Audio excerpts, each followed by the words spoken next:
ಧರ್ಮಸ್ಥಳ ಷಡ್ಯಂತ್ರ ಬಯಲಾಯಿತು, ಇನ್ನು ಇವರು ಬಾಲ ಮುದುರಿಕೊಂಡು ಕೂತ್ಕೋತಾರೆ ಅಂತ ನಿರೀಕ್ಷೆ ಮಾಡೋದು ಸುಳ್ಳಾಗುತ್ತೆ. ಇವರ ಷಡ್ಯಂತ್ರ ಕೇವಲ ಧರ್ಮಸ್ಥಳದ ವಿರುದ್ಧ ಅಲ್ಲ. ಈ ಗ್ಯಾಂಗ್ ಸದ್ಯಕ್ಕೆ ಸುಮ್ಮನಿರೋ ಹಾಗೆ ಕಾಣ್ತಾ ಇಲ್ಲ.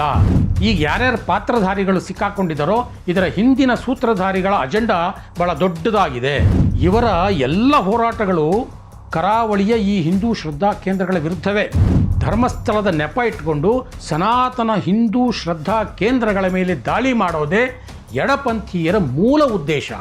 ಆದಿಚುಂಚನಗಿರಿ ಶ್ರೀಗಳಾದಂತಹ ನಿರ್ಮಲಾನಂದ ಶ್ರೀಗಳ ವಿಚಾರಣೆ ಮಾಡಬೇಕಂತೆ. ಇವರಿದೀಗ ಹೊಸ ಕಿತಾಪತಿ ಬುರುಡೆ ಗ್ಯಾಂಗ್. ಸ್ನೇಹಿತರೆ ನಮಸ್ಕಾರ, ಹೊಸದಿಗಂತ ಡಿಜಿಟಲ್ ಚಾನಲ್ಗೆ ಸ್ವಾಗತ.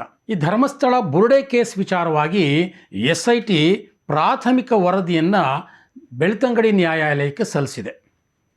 ಸೊ ಎಲ್ಲರೂ ನಾವೆಲ್ಲ ಏನು ಭಾವಿಸಿದ್ದೀವಿ ಅಂತಂದರೆ, ಈ ಬುರುಡೆ ಗ್ಯಾಂಗಿನ ಷಡ್ಯಂತ್ರ ಬಯಲಾಯಿತು, ಇನ್ನು ಇವರ ಆಟ ನಡೆಯೋದಿಲ್ಲ ಅಂತ. ಆದರೆ ನಾನು ಇವತ್ತು ಹೇಳೋಕ್ಕೆ ಹೊರಟಿರೋದು ಇವರ ಈ ಷಡ್ಯಂತ್ರ ಸದ್ಯಕ್ಕೆ ನಿಲ್ಲೋದಿಲ್ಲ ಅನ್ನುವಂಥ ವಿಚಾರವನ್ನು. ಯಾಕೆಂತಂದರೆ ಇವರು ತಾವು ವಿಚಾರಣೆಯಿಂದ ತಪ್ಪಿಸ್ಕೊಳ್ಳೋಕೆ ಏನೇನೆಲ್ಲ ಪ್ರಯತ್ನ ಮಾಡಬೇಕೋ ಎಲ್ಲ ಮಾಡಿದ್ರು. ಆದರೆ ಈಗ ಒಂದು ಹೊಸ ಕಿತಾಪತಿ ಶುರು ಮಾಡಿದ್ದಾರೆ. ಏನು ಗೊತ್ತಾ? ಆದಿಚುಂಚನಗಿರಿ ಶ್ರೀಗಳಾದಂತಹ ನಿರ್ಮಲಾನಂದ ಶ್ರೀಗಳ ವಿಚಾರಣೆ ಮಾಡಬೇಕಂತೆ. ಇವರಿದೀಗ ಹೊಸ ಕಿತಾಪತಿ ಬುರುಡೆ ಗ್ಯಾಂಗ್ದು. ಅಲ್ಲಿಗೆ ಒಂದು ಸ್ಪಷ್ಟ, ಈ ಗ್ಯಾಂಗ್ ಸದ್ಯಕ್ಕೆ ಸುಮ್ಮನಿರೋ ಹಾಗೆ ಕಾಣ್ತಾ ಇಲ್ಲ. ಇವರ ಷಡ್ಯಂತ್ರ ಕೇವಲ ಧರ್ಮಸ್ಥಳ ಅಲ್ಲ, ಇದು ಬಹಳ ವಿಸ್ತಾರವಾದಂತಹ ಒಂದು ಅಜೆಂಡಾ ಇಟ್ಕೊಂಡೇ ಇವರು ಮುಂದಕ್ಕೆ ಹೆಜ್ಜೆ ಇಡ್ತಾ ಇದ್ದಾರೆ ಅನ್ನುವಂಥದ್ದು. ಇದನ್ನು ಹೇಳೋಕ್ಕೆ ಮುಂಚೆ ಈ SIT ಕೊಟ್ಟಂತಹ ಪ್ರಾಥಮಿಕ ವರದಿಯಲ್ಲಿ ಏನಿದೆ ಅನ್ನೋದನ್ನು ನೋಡ್ಕೊಳ್ಳೋಣ. ನಿನ್ನೆ ಪ್ರಾಥಮಿಕ ವರದಿ ಬಂತು. 6 ಜನರ ಮೇಲೆ ಆರೋಪಗಳಾಯಿತು. Chinnaiah A1, Mahesh Timmarodi A2, Girish Mattannanavar A3, ಆಮೇಲೆ Vithal Gowda A4, T Jayant A5, Sujata Bhat A6. ಇಷ್ಟು ಜನರ ಮೇಲೆ ಒಂದಷ್ಟು ಆರೋಪಗಳನ್ನು ಹೊರಿಸಿ ಪ್ರಾಥಮಿಕ ತನಿಖಾ ವರದಿಯನ್ನು SIT ಕೊಟ್ಟಿದೆ ಬೆಳ್ತಂಗಡಿ ನ್ಯಾಯಾಲಯಕ್ಕೆ. ಈ SITಯ ತನಿಖೆ ಬಗ್ಗೆ ನಮಗೆ ತೃಪ್ತಿ ಇಲ್ಲ ಅಂತ ಇವರು ಹೇಳ್ಕೊಂಡೇ ಬಂದರು. ಇವರೇ ಒತ್ತಾಯ ಮಾಡಿ ಹಾಕಿಸ್ಕೊಂಡಂತಹ ಪ್ರಣವ್ ಮೊಹಂತಿ ನೇತೃತ್ವದ ತನಿಖಾ ತಂಡ ಇವರೇ ಬೇಕು ಅಂತ ಹಾಕಿಸ್ಕೊಂಡು, ನಂತರ ಯಾವಾಗ ಇವರ ಬಂಡವಾಳ ಬಯಲಾಗ್ತಾ ಹೋಯ್ತೋ ಆಗ SIT ತನಿಖೆ ಸರಿ ಇಲ್ಲ ಅಂತ ಒಂದು ಹೊಸ ನೆರೇಟಿವನ್ನು ಬಿಲ್ಡ್ ಮಾಡೋದಕ್ಕೆ ಶುರು ಮಾಡಿದ್ರು. ಈಗಲೂ ಅದನ್ನೇ ಹೇಳ್ತಾ ಇದ್ದಾರೆ. ಈಗ ಪ್ರಾಥಮಿಕ ತನಿಖಾ ವರದಿ ಬಂದ ನಂತರದಲ್ಲಿ ಒಂದು ಹೊಸ ವರಾತ ಶುರು ಮಾಡಿದ್ದಾರೆ. ಏನದು ಹೊಸ ವರಾತ? ನೆನ್ನೆ ರಿಪಬ್ಲಿಕ್ TVಯಲ್ಲಿ ಒಂದು ಡಿಬೇಟ್ ನೋಡ್ತಾ ಇದ್ದೆ. ಅಲ್ಲಿ ದಿನೇಶ್ ಗಾಣಿಗ ಅನ್ನುವಂಥವರು ಒಂದು ವಿಚಾರವನ್ನು ಪ್ರಸ್ತಾಪ ಮಾಡ್ತಾರೆ. ಇವರು ಸಹ ಬುರುಡೆ ಗ್ಯಾಂಗ್ನ ಪರವಾಗಿ ಸದಾ ಮಾತಾಡ್ಕೊಂಡು ಬಂದವರು, ಸೌಜನ್ಯ ಪರ ಹೋರಾಟಗಾರರು ಅಂತ ಹೇಳ್ಕೊಳ್ಳುವಂಥವ್ರು. ಅವರು ಒಂದು ವಿಚಾರವನ್ನು ಎತ್ತಾರೆ. ಏನು? ಈ ವಿಚಾರದಲ್ಲಿ SIT ಸರಿಯಾಗಿ ತನಿಖೆ ಮಾಡಲಿಲ್ಲ. SIT ತನಿಖೆ ಸಂಪೂರ್ಣವಾಗಿ ಆದಮೇಲೆ ನಿಜವಾದ ಅಪರಾಧಿಗಳು ಯಾರಿದ್ದಾರೆ, ಆರೋಪಿಗಳು ಯಾರಿದ್ದಾರೆ, ಅವರೆಲ್ಲರಿಗೂ ಶಿಕ್ಷೆ ಆಗುತ್ತೆ. ಈ ಥರ ಹೇಳ್ತಾ ಇನ್ನೊಂದು ಮಾತನ್ನು ಹೇಳ್ತಾರೆ. ಏನು?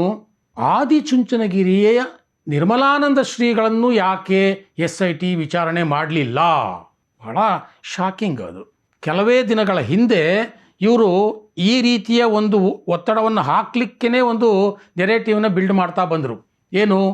ಚೆನ್ನಯ್ಯ ಯಾರು ಬುರುಡೆ ತಂದಿದ್ದ, ಅವನು ನಿರ್ಮಲಾನಂದ ಸ್ವಾಮಿಗಳ ಜೊತೆ ಮಾತಾಡಿದ್ದಾನೆ, ಅವನ ಬಳಿ ಇರುವಂಥ ಸಾಕ್ಷಿಗಳೆಲ್ಲವನ್ನೂ ಅವನು ಅವ್ರ ಹತ್ರ ಹೇಳ್ಬಿಟ್ಟಿದ್ದಾನೆ, ಎಲ್ಲ ಮಾಹಿತಿಗಳು ಅವ್ರಿಗೂ ಗೊತ್ತಿದೆ ಅನ್ನುವಂಥ ಮಾತನ್ನು ಇತ್ತೀಚಿನ ಕಳೆದ 1 ತಿಂಗಳಿಂದ ಅವ್ರು ಹೇಳ್ತಾ ಬಂದಿದ್ದರು.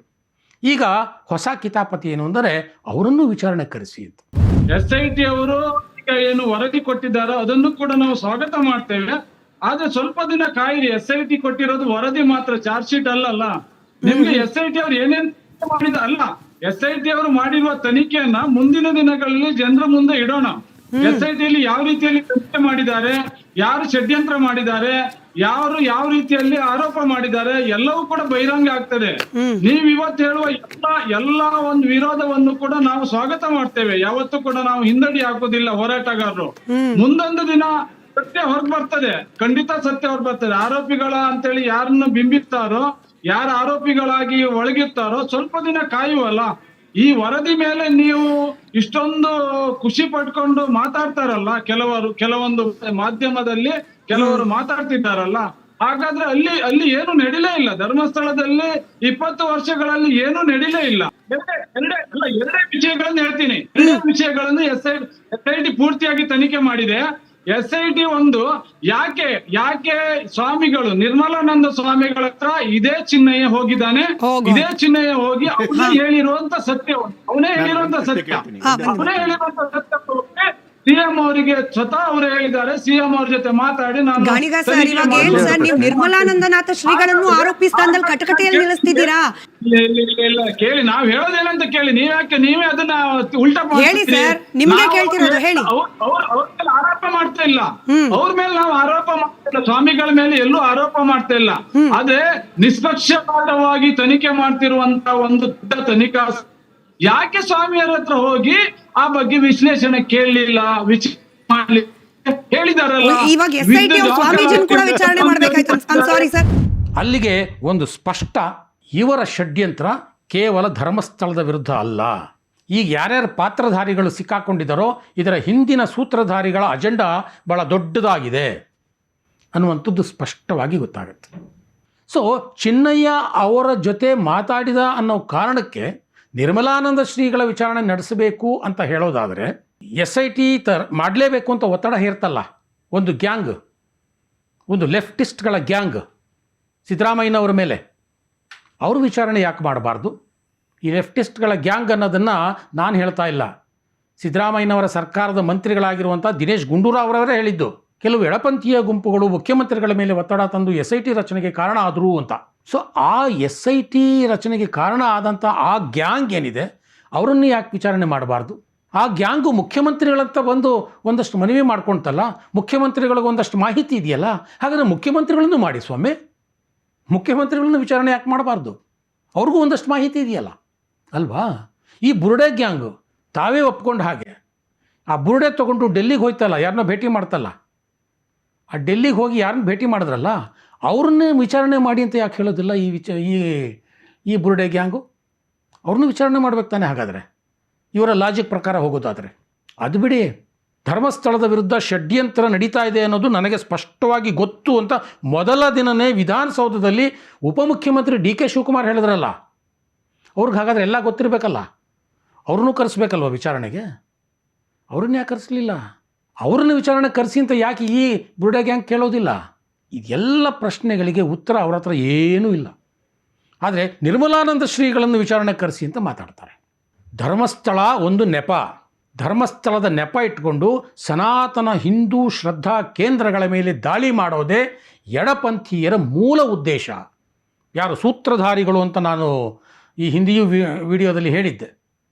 ಆ ಸೂತ್ರಧಾರಿಗಳು ಯಾರಿದ್ದಾರೆ ತೆರೆಯ ಮರೆಯಲ್ಲಿ, ಅವರ ಉದ್ದೇಶ ಅದೇ, ಸನಾತನ ಹಿಂದೂ ಶ್ರದ್ಧಾ ಕೇಂದ್ರಗಳ ಮೇಲೆ ದಾಳಿ ಮಾಡೋದು, ಆ ನಂಬಿಕೆಗಳನ್ನು ಹುಸಿಗೊಳಿಸುವ ಪ್ರಯತ್ನವನ್ನು ನಿರಂತರವಾಗಿ ಮಾಡ್ತಾ ಇರೋದು. ಅದರ ಅಂಗವಾಗಿಯೇ ಹಲವಾರು ವರ್ಷಗಳಿಂದ ಅನೇಕ ಘಟನೆಗಳು ನಡ್ಕೊಂಡು ಬಂದಿವೆ. ಅದು ಗೋಕರ್ಣ ದೇವಾಲಯದ ಮೇಲೆ ಅಧಿಪತ್ಯ ಸ್ಥಾಪಿಸುವಂಥ ವಿಚಾರ ಇರ್ಬೋದು, ಅಥವಾ ಉಡುಪಿಯಲ್ಲಿ ನಡೆದಂತಹ ಕನಕ ಗೋಪುರ ವಿವಾದ ಇರ್ಬೋದು. ಇಲ್ಲ ಸಲ್ಲದ ಸುಳ್ಳುಗಳನ್ನು ಆಗ ಸೃಷ್ಟಿಸಲಾಯಿತು. ಅದಾದ ನಂತರದಲ್ಲಿ ಸುಬ್ರಹ್ಮಣ್ಯದಲ್ಲಿ ನಡೆದಂತಹ ಮಡೆ ಸ್ನಾನದ ವಿವಾದವನ್ನು ಸೃಷ್ಟಿಸಲಾಯಿತು. ಅಲ್ಲೂ ಸಹ ಒಂದಷ್ಟು ನಿಜವಾದ ಸಂಗತಿಗಳನ್ನು ಮುಚ್ಚಿಡಲಾಯಿತು. ಅಲ್ಲಿ ಬ್ರಾಹ್ಮಣರೂ ಸಹ ಮಡೆ ಸ್ನಾನದಲ್ಲಿ ಪಾಲ್ಗೊಳ್ತಾರೆ ಅನ್ನುವಂಥದ್ದನ್ನು ಮುಚ್ಚಿಡಲಾಯಿತು. ಉಡುಪಿ ಚಲೋ, ಜಿಗ್ನೇಶ್ ಮೇವಾನಿಯನ್ನು ಕರೆಸಿ ಉಡುಪಿ ಚಲೋ ಮಾಡಿದ್ರು. ನೋಡಿ, ಇವರ ಎಲ್ಲ ಹೋರಾಟಗಳು ಕರಾವಳಿಯ ಈ ಹಿಂದೂ ಶ್ರದ್ಧಾ ಕೇಂದ್ರಗಳ ವಿರುದ್ಧವೇ.